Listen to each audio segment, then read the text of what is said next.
Hello everyone, my name's Emma and this is Kelsey Skeoch, our Clinical Director, and we're from an organisation called Great Minds Together. So we're a not-for-profit organisation and we're going to be talking to you today about the service that we deliver, but also our political aspirations in what we're trying to achieve, being a sufficiency agenda to help prevent wrongful hospitalisation for neurodivergent young people with mental health needs. We also support children who are wrongfully criminalised as a result of the same difficulties and try and prevent children from being wrongfully accommodated into the care system.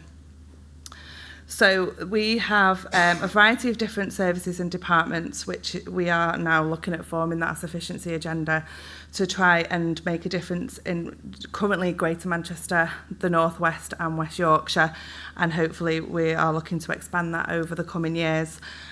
Started with our outreach services, which developed into our complex case and tier 3.5 services very quickly, because actually a lot of the referrals we get even via outreach now are the more crisis cases that you wouldn't really expect to be receiving via outreach services, but that's kind of the times that we're all living in. We are the North West Hub for Autism Central, which is a national programme supporting parents, carers and personal assistants to understand autism and support parents and carers in a peer network to help educate them and the personal assistants supporting autistic people. And then we've just opened our residential services as a result of there not being enough placements for children with complex needs across the country. So that isn't something that was ever an aspiration of ours as an organisation, but it's something that's naturally occurred as a result of the need and in order to meet that need effectively. And all of our services are underpinned by our psychology team. So some of the most recent figures that have been released, quite alarming actually, early this year. The amount of autistic people without a learning disability detained in mental health hospitals has increased by 105% since 2015, meaning 67% of people detained were autistic. 67% is obviously quite a high number, so if you widen that to neurodivergent young people, that number is going to be significantly higher. The latest Assuring Transformation digital data shows that in December 2023, in total 2,030 autistic people and people with learning disabilities are in inpatient mental health hospitals in England. 66% of those are autistic and 200 of them are under 18, which is the main cohort that we currently support up to 25, but a lot of the young people we support at tier 3.5 level are under 18 and 95% of these are autistic.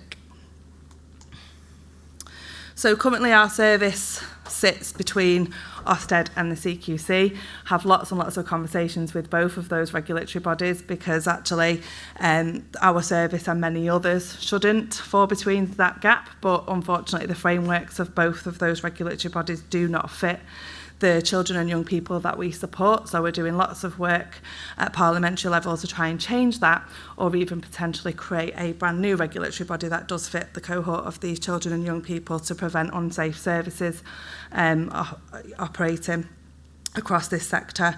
And we want to create a lot more awareness around the differences between mental health and mental illness, because when they get to this level, there's lots of misunderstanding around that, which we'll come on to a bit later.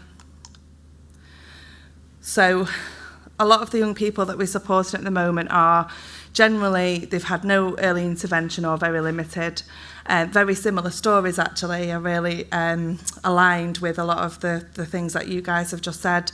And very similar in regards to NSAMS. We are also the only organisation operating in this space in the country, which is obviously quite frightening and worrying, the same that you guys said, because actually the numbers of children and young people that need this support are very high, and to think there's only one service currently operating that doesn't cover all the regions in the whole of the UK is very worrying.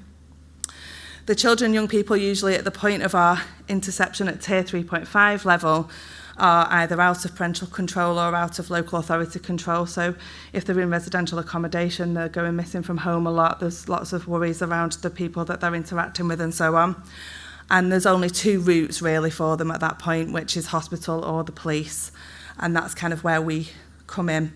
You usually get mental health act assessments, you usually get them sectioned under 136, usually via the police, because of how they're behaving, but actually what we're seeing is mental health as a result of unmet need or unidentified need.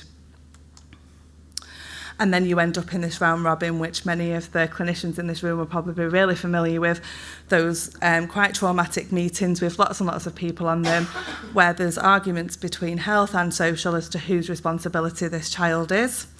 And there's usually the argument of they need to be in a hospital setting because of the behaviours that they're presenting, but actually what we're seeing is mental health as a result of unmet need, unidentified need, or environmental factors, and them being in the wrong setting or the wrong residential home or something that isn't therapeutic, which is what they need. And that's where the police intervention comes in, and then the road from there is quite devastating. So we're going to talk now a little bit around behaviour, which leads into the reasons why we exist, and I'm going to hand over to Kelsey for this part. Thank you. Yeah, so just a little bit on behaviour. So most of the referrals that we get through at Great Minds Together, there is a level of behaviours at challenge in the young people that we see. And these can be behaviours around externalised behaviours towards others, so they might be hurting others, they might be damaging their environment, they might be self-harming behaviours, risk-taking behaviours, absconding, CCE risk, CSE risk, etc. So the GMT therapeutic model shifts perspectives from seeing behaviours as the problem to being symptomatic of unmet needs or underlying needs. So at GMT, the way that we do this is that we understand behaviour through two key aspects of childhood development and relational neuroscience, and the impact the experience of adversity can have on an individual's developmental trajectory.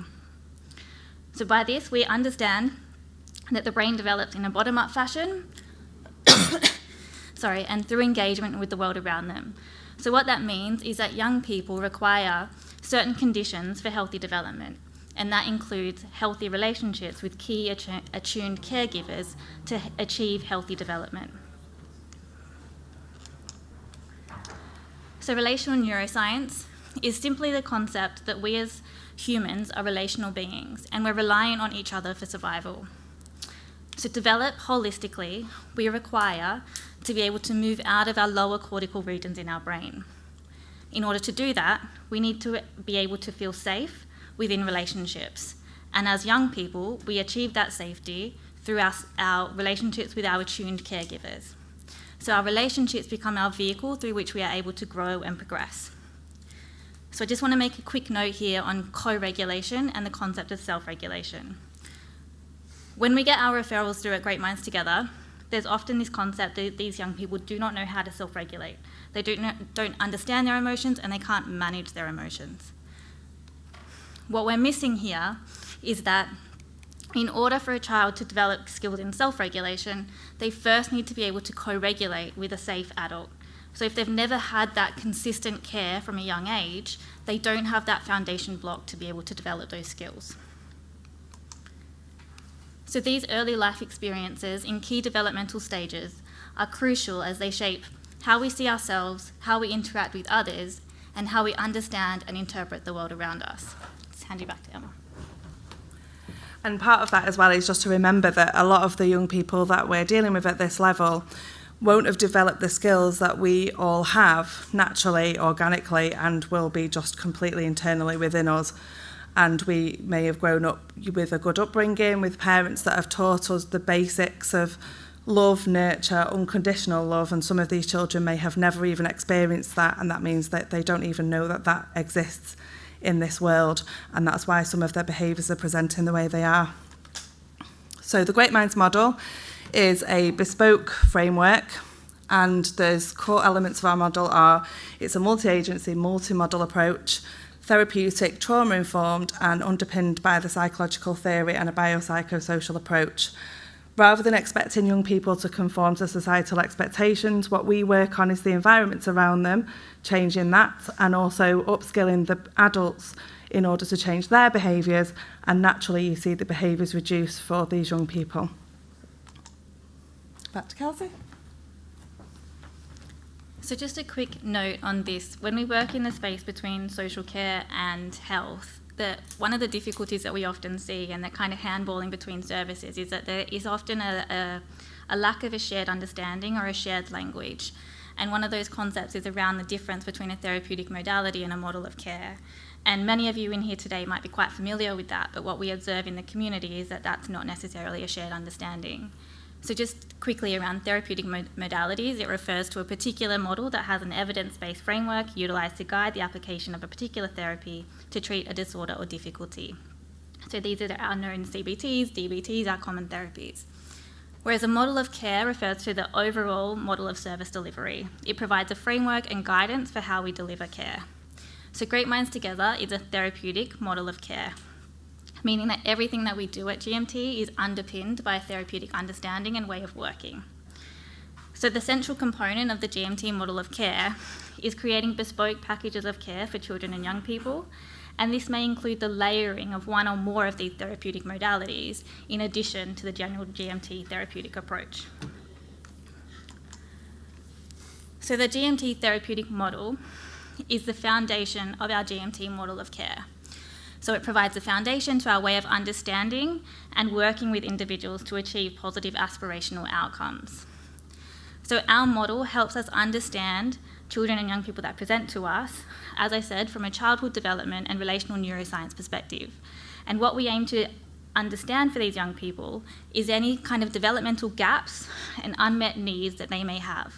And how we understand that, if we go back to when I referred to self-regulation earlier, is that if a child or young person has experienced significant inconsistencies in their care, they're not going to have the same conditions or the right conditions to be able to develop healthily in terms of a functional capacity or functional development in their brain. So they're going to be spending a lot of time in these lower cortical regions in their brain that through experiences they're not able to have experiences to feel safe, to then access higher parts of their brain, to then develop higher skills like self-regulation. So in order to be able to understand where a child is, if we're expecting them to be able to self-regulate, but they've not had those conditions in their childhood, we're expecting them to do something that they've never been able to learn. Equally, when we see a young person, often in our Tier 3.5 services, they're coming to us in a state of crisis or distress. And what that means is that they might be presenting with a large behavioural presentation. So if they're presenting like that, what they're telling us is that they're not safe. So we need to be targeting our services to be able to make them feel safe in the first instance, before we can even think about layering on specific intervention to start developing self-regulation, which would be higher in the brain. So it just helps us really understand where a child or young person is at when they're coming to us, so that we can really deliver bespoke care that's individualised and person-centred.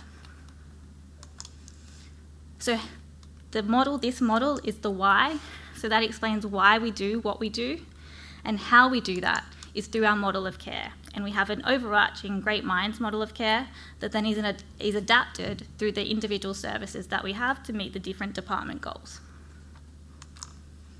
And this is just a quick note to say that we also utilise the biopsychosocial approach to ensure that we're creating an understanding of the individual that is holistic and takes into account the context in which they exist. So this is just a visual that just kind of explains the model in more detail, and we operate very similar to the education system in assess, plan, do, review, as well as the social care system around assess, evaluate, what are the outcomes that we're looking to achieve and how we're going to get there. And that's made up by a multidisciplinary team, professional volunteer initiative and graduate schemes and internships to tap into all of the different expertise that exist across all different sectors of the system, trying to bring everything together and work in unity rather than in silo, which is what tends to happen.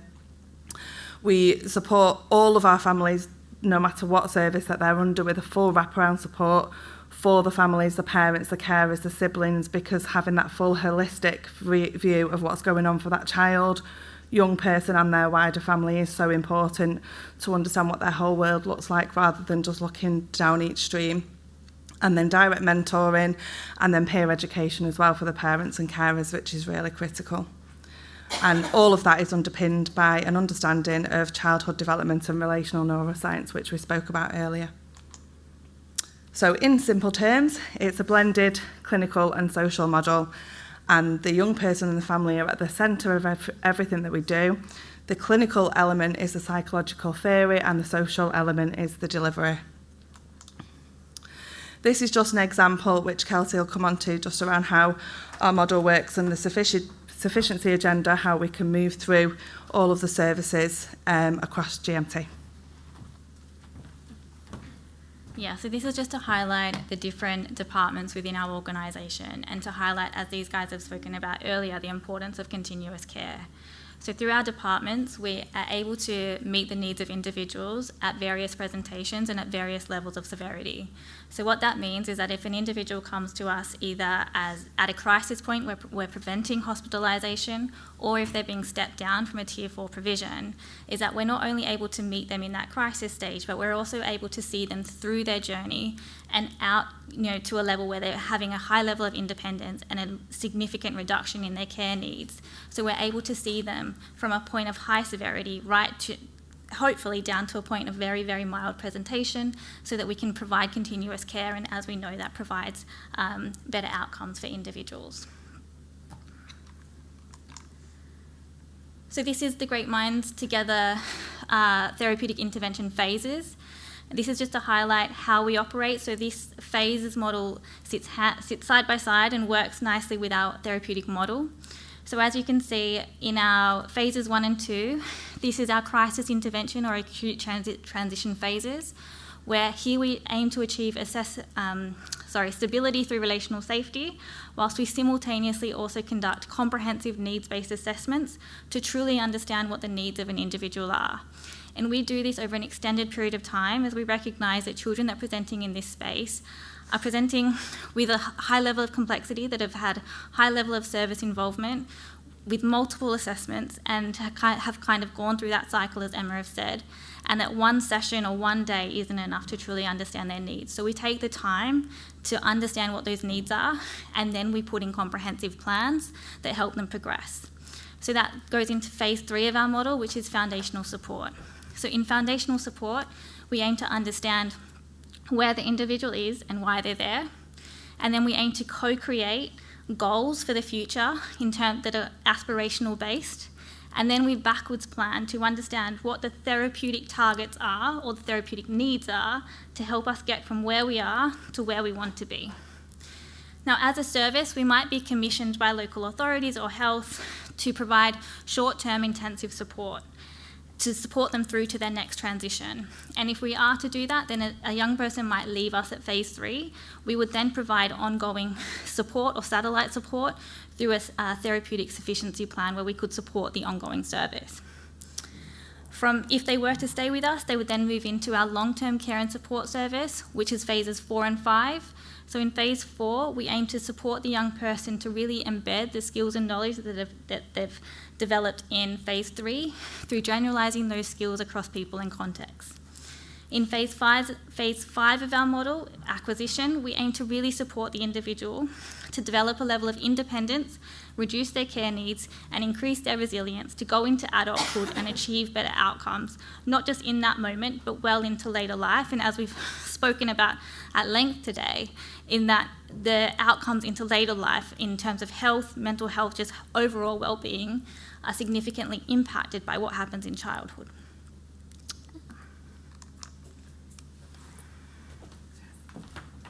So our services within the service exist to prevent other services.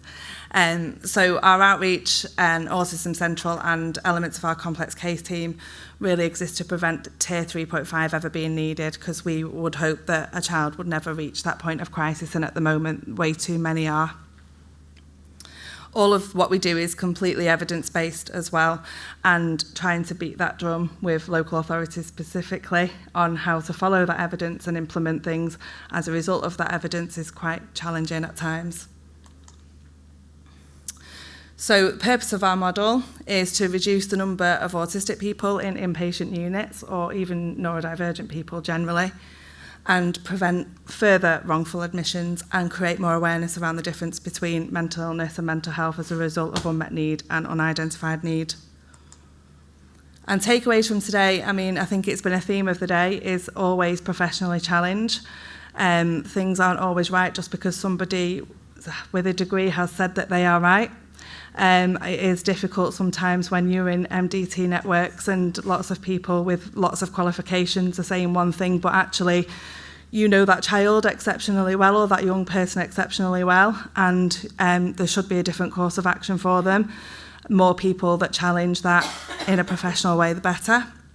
There's always a need behind the behaviour, and remember to work with all sectors, education, health, social care and housing, because when everybody works together, that's when we get the best outcomes. That's it. Thank you.